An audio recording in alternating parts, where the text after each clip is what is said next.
A pergunta que me fizeram foi a seguinte: a Bíblia condena o divórcio? Para responder esta questão, eu quero apresentar alguns textos que falam muito claramente que a Bíblia não condena o divórcio. O primeiro texto que eu quero usar são as palavras do próprio Senhor Jesus Cristo, citadas no Evangelho segundo escreveu Mateus, no capítulo de número 19, que diz assim, a partir do versículo 6. Assim não são mais dois, mas uma só carne. Portanto, o que Deus ajuntou, não o separe o homem. Se ficarmos até aqui apenas, nós vamos perceber que Jesus está dizendo que o casamento deve ser algo vitalício, que não deve jamais se dissolver. Porém, olha o que diz o versículo 7. Disseram-lhe eles, então por que mandou Moisés dar-lhe carta de divórcio e repudiá-la? E disse-lhes ele, Moisés, por causa da dureza dos vossos corações, vos permitiu repudiar vossas mulheres.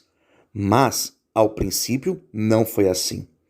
Eu vos digo, porém, que qualquer que repudiar sua mulher, não sendo por causa de fornicação, ou por causa, em outras traduções, vai dizer relações sexuais ilícitas, e casar com outra, comete adultério. E o que casar com a repudiada também comete o adultério. A Bíblia vai dizer claramente, nas palavras de Jesus, que não é reprovado biblicamente o ato do divórcio.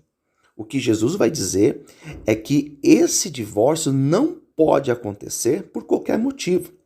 Os fariseus que fizeram essa pergunta para Jesus estavam baseados em um pensamento daquela época de uma escola judaica chamada Hillel.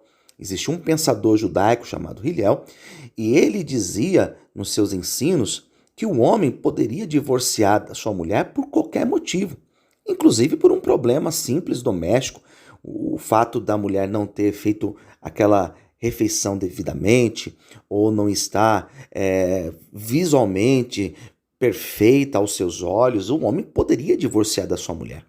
Naquela época também existia um outro pensador judaico chamado Shammai, e a escola de Shammai pensava bem diferente. Ela dizia que o homem, de fato, ele só poderia se divorciar por conta da porneia. A palavra grega porneia significa as relações ilícitas, relações sexuais ilícitas. O que me parece nesse texto é que Jesus ele estava mais inclinado ao pensamento do rabino Shammai, porque Jesus dizia que o ato do divórcio só poderia acontecer justamente por causa das relações sexuais ilícitas. Nós temos um outro texto também bem conhecido dentro dessa temática, que é um texto do apóstolo Paulo, na primeira carta aos Coríntios, no capítulo 7, onde ele vai falar acerca do abandono.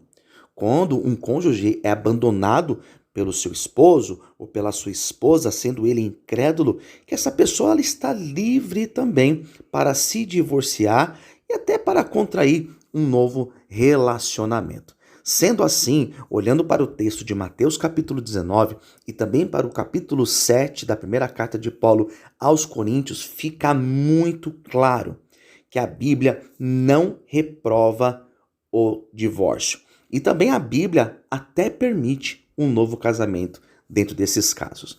Um outro texto também que nós podemos usar dentro dessa argumentação é um texto de Esdras.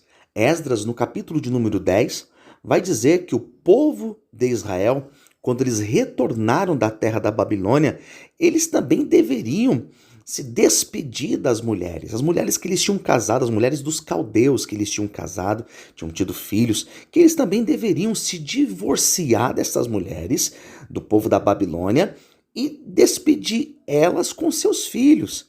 Então percebe que nós temos textos tanto no Novo Testamento como também no Antigo Testamento, onde a Bíblia não vai reprovar o divórcio. Então, nós podemos concluir que a Bíblia não reprova o divórcio. O que ela vai reprovar é o divórcio por qualquer motivo. Mas sendo dentro dessas cláusulas de exceções citadas em Mateus 19 ou na primeira carta aos Coríntios no capítulo 7, a Bíblia vai assegurar sim que a pessoa ela pode divorciar e até contrair um novo matrimônio.